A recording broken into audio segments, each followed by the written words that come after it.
extremely windy in Western Colorado, so I'm going to save us from the annoying breeze that we had last time. Run into my garage here. Anyway, so just a couple things real quick. We are in week 2, which means we are, depending on how you want to cut it, 25% away through the course. So that's a lot, okay? Wanted to give you some feedback and kind of touch base with where we're at as a group and give you some hints and tips. So first of all, some of you are stacking. By that I mean you're working way ahead. Occasionally we have a good reason to do that. We've got trips, mission trips and stuff like that. Reach out to me if that's the case. But otherwise be cautious of doing that, because I'm a little ADHD if you haven't figured that out, and I may just change course on you. You may have done a bunch of work for no reason, okay? Or I may change direction on you or put a different emphasis on something, and I'm not beyond doing that. So just be aware of that, okay? So a couple thoughts on the first set of papers. So first of all, some of them are just excellent. What I caution you is getting complacent and thinking, okay, I got this, because what happens with the students that do that is they fall apart in week 4 and 5. So don't get too confident if you did well. Some of you did well, though, and you deserve that credit.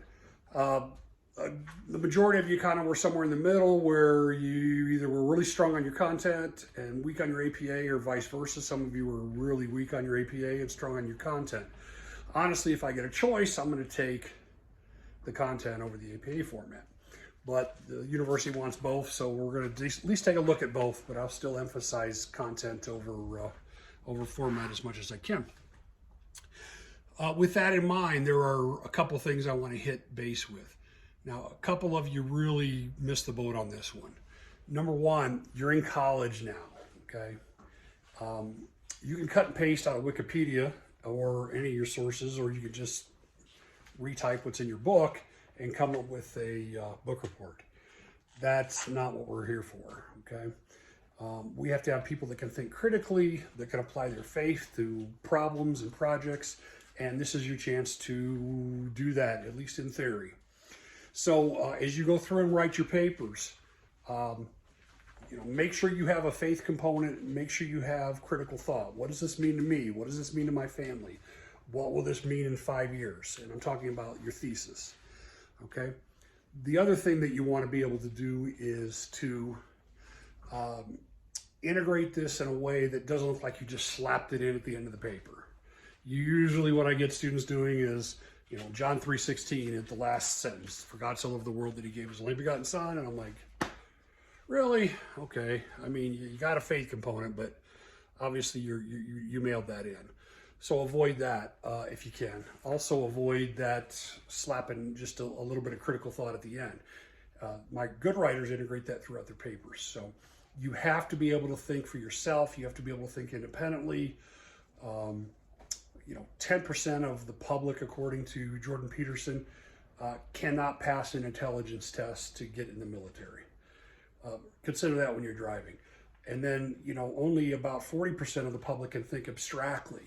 In other words, if I say A plus 2 equals 4, most of you already know where I'm going with that. But realize 60% of the population can't do that. So you are the top crust. You are the best of the best. You are the top of the heap. So it's time to cultivate that, and for us to make sure you are ready to take those skills and put them to work. So be aware of that. There are no corners to cut. There are no cheats. So if you're working on your papers on Thursday and Friday and you're just starting those, you already kind of missed the boat. Get your papers done maybe earlier in the week and edit. If you send me a rough draft, I got to do all the work. And I don't really want to do the work. I'm not just being selfish. It's just that's not good academic. That's not good stewardship of your time, my time, the class's time, anybody else. There's a famous saying that easy reading makes for vile hard reading, and that's true. So don't do that.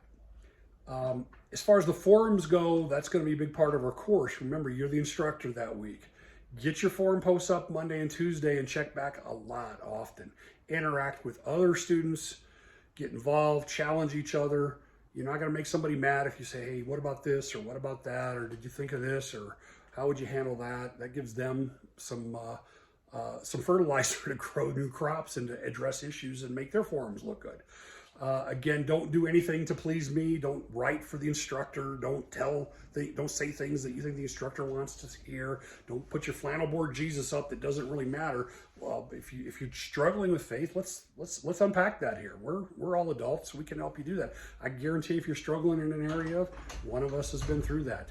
So don't be afraid to address those in the forums or whatever else. This isn't a psychology session, but at the same time, hey, I don't understand this about faith, or I don't understand this about faith. I had a student write a pro-abortion paper last semester, and I'm like, you got to be kidding me, and I, why didn't destroy her? I was like, I noticed you didn't have a faith component in this. So, don't be afraid to sharpen iron. Iron sharpens iron. That's what we're here for. So with that in mind, I think I kind of hit the main points. Start early, edit often. Don't cut any corners. Next week I'm going to be telling you we're halfway through the course, and we will be. Start kind of gearing up for the final projects and your final papers a little bit. At least look at that. Make sure you're reading the descriptions. If it says 2 to 4 page paper, that's 2 to 4 pages of narrative. That's not your cover page, your reference page. That's not 2 paragraphs in the size 16 font that are indented 3 inches on either side and center justified. That's not what that's about. So your main resources are the AP OWL, or the Purdue University OWL Online Writing Lab, the videos that I've put up for you, and the resources CCU has. So take a look at the Media Center that I have on there. Go to the left, click in the tools, go down to Media Center.